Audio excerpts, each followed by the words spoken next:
Civic পুলিশের দাদাগিরি। তাদের দাবি মতো টাকা না দেওয়ায় গাড়ি চালককে টেনে হিঁচড়ে গাড়ি থেকে নামিয়ে ঘরের মধ্যে ঢুকিয়ে বেধড়ক মারধর করার অভিযোগ উঠেছে।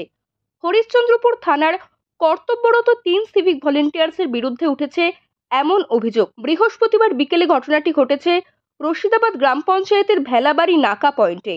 জখম হয়েছে গাড়ি চালক। হরিশ্চন্দ্রপুর গ্রামীণ হাসপাতালে প্রাথমিক চিকিৎসা করার পর থানায় অভিযোগ দায়ের করেছেন চালক। জখম গাড়ি চালকের নাম রোহন আলম, তার বাড়ি হরিশ্চন্দ্রপুরের বাংরুয়া গ্রামে। প্রত্যেক সপ্তাহ গাড়ি নিয়ে আসি দোলখালা থেকে, ওখানে দাঁড়ায় আমাদেরকে বলে 1000 টাকা করে দাও। আমরা বলছি যে 1000 টাকা না দাদা, কিছু কম করেন, 500 টাকা নেন।